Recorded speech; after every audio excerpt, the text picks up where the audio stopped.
આપણને આપણા સ્વભાવ નથી દેખાતા, સારા લાગે છે. આપણી કુટેવો આપણને નથી દેખાતી, સારી લાગે છે. બીજાની સુટેવો જોવા છતાંય પણ આપણને આપણી કુટેવો બીજાની સુટેવ કરતાં પણ ઘણી સારી લાગે છે. એટલે ઘણી વાર આપણે આપણી કુટેવોને બહુ સાવરતા હોય છે, કે જેની આપણને ખબર નથી હોતી કે હું મારી કુટેવોને છાવરી રહ્યો છું, એનાથી મને બહુ જ ભયંકર નુકસાન પહોંચી રહ્યું છે. પછી એ કુટેવો કોઈ ભગવાનના સંત ભક્ત આપણને બતાવે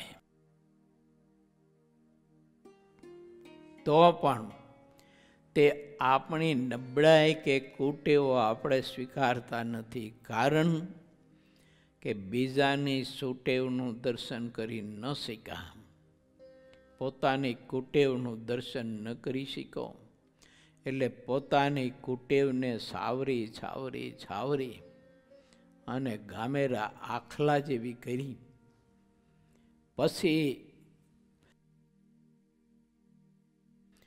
પોતાના કોઈ પણ હિતેશો હોય તો એની વાત જીવ કેવી રીતે સ્વીકારે અને ન પુરાય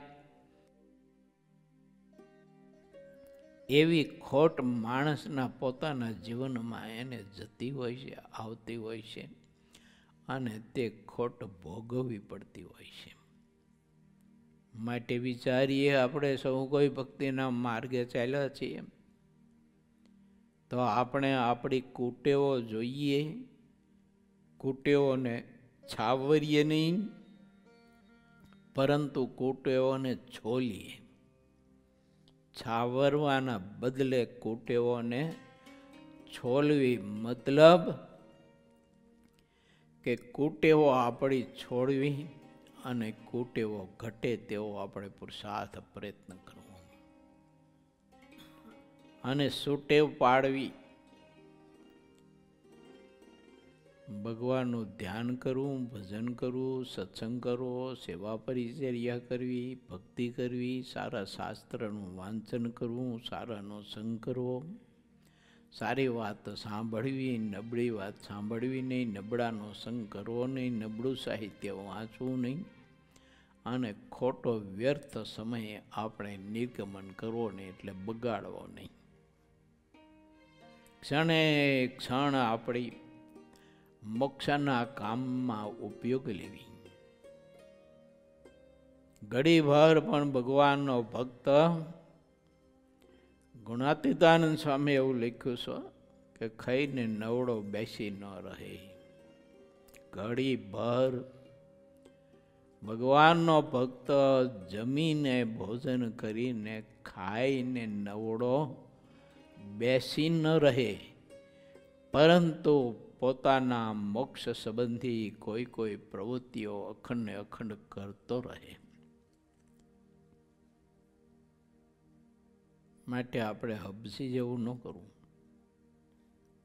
અને બીજાની સુટેવો ઘણી હોય છે, બધામાં ઘણા ગુણ હોય છે, તો તે ગુણ દર્શન કરીને આપણામાં એ ગુણ ન હોય તો તે ગુણ આપણે સ્વીકારવું.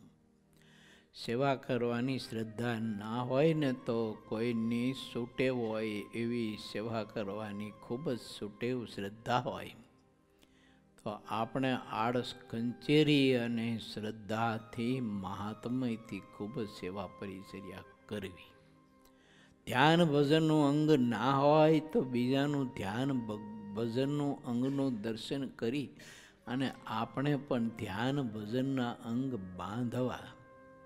કોઈને સંત સમાગમ કરવાનું અંગ હોય તો તે જોઈને આપણે પણ સંત સમાગમ કરવા માટેની શ્રદ્ધા વૃદ્ધિ પમાડવીને એમાં આપણો સમય વ્યતીત કરવો અને સતત ને સતત ભગવાનને પામી જવા માટેનું ભગવાનના ભક્તોએ લક્ષ્ય રાખવું.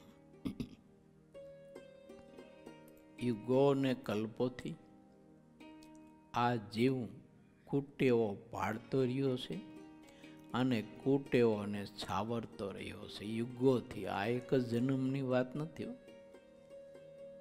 જે લોકમાં, જે બ્રહ્માંડમાં, જે કાળે કે સમયે આને મનુષ્યનો દેહ લીધો, યા તો મનુષ્યનો દેહ પરમાત્માએ કર્માધીન પ્રમાણે આપ્યો એને, ત્યારે એને સુટેવ પાડવા માટે કોઈ પ્રયત્ન કર્યો નહીં ને કુટેવને છોડવા માટે પ્રયત્ન ન કર્યો, અને કુટેવો વધારે ને વધારે પડે એવો જ એને પ્રયત્ન કર્યો. અને એમાં એ વધારતા આખી બોડી એની હળી ગઈ, તો એને ખ્યાલ ન રહ્યો ને એટલી બધી કુટેવો અંદર ગરી ગઈ. આવું ઘણા બધા જ માણસો જીવન જીવતા હોય છે. આટલો બધો દેશ આપણો પવિત્ર છે અને ભગવાનને પામી જવાના કે ભજવાના ઘણા બધા જ અવકાશો આ ભારત દેશમાં છે. આપણને એવી પવિત્ર સંસ્કૃતિ મહાપુરુષોએ આપી છે, પણ તોય ઘણા બધા જીવન એવું જીવતા હોય છે તો દેખાય આપણને કે આનું તો આરું બધું આખું હાવ હળી ગયેલું છે. ક્યારેય ભગવાનને ભજવા માટે કે પોતાના આત્મકલ્યાણ માટેનો પ્રયત્ન કે પુરુષાર્થ કરતો હોતો નથી. જન્મીને મરી જાય ત્યાં સુધી કેવળ વિષયો પ્રાપ્ત કરવા અને વિષયો ભોગવાય એ સિવાય એના જીવનમાં બીજું કંઈ કશું એને વિચારમાં આવતું નથી હોતું.